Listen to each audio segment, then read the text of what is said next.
पिंपरी चिंचवड शहरातील नेहरू नगर परिसरात असलेल्या विजय प्रभा हाऊसिंग सोसायटीमध्ये बिझनेस नावाची गेम खेळताना झालेल्या वादातून एका 16 वर्षीय मुलाचा खून करण्यात आल्याचा प्रकार उघडकीस आला आहे।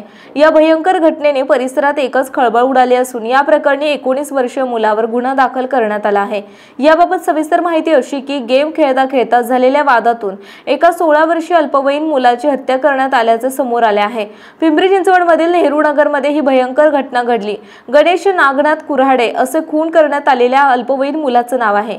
मुलाला रस्त्यावर खाली पाडून डोक्यावर आणि तोंडावर लाथा मारून त्याचा खून करण्यात आला आहे। या प्रकरणी मुलाचे वडील नागनाथ कुऱ्हाडे यांनी संत तुकाराम नगर पोलिसांमध्ये फिर्याद दिली असून हबीब शेख या 19 वर्षीय मुलावर गुन्हा दाखल करण्यात आला आहे। पोलिसांनी दिलेल्या माहितीनुसार हबीब आणि फिर्यादी यांचा 14 वर्षीय दुसरा मुलगा कार्तिक हा मित्राच्या टेरेसवर बिझनेस नावाचा गेम खेळत होते। यावेळी या दोघांमध्ये वाद झाले। त्यानंतर आरोपी हबीबने कार्तिक यास मारहाण केली। हा वाद इतका वाढला की कार्तिकने त्याचा भाऊ गणेश यास बोलावले। त्यानंतर गणेश आणि हबीब यांची सिमेंटच्या रस्त्यावर भांडणे झाली। यावेळी झालेल्या मारहाणीत गणेशला खाली पाडून डोक्यात आणि तोंडावर लाथा मारल्याने त्याचा मृत्यू झाला। या प्रकरणी हबीब शेख याच्यावर गुन्हा दाखल करण्यात आला असून पोलीस अधिक तपास करीत आहेत।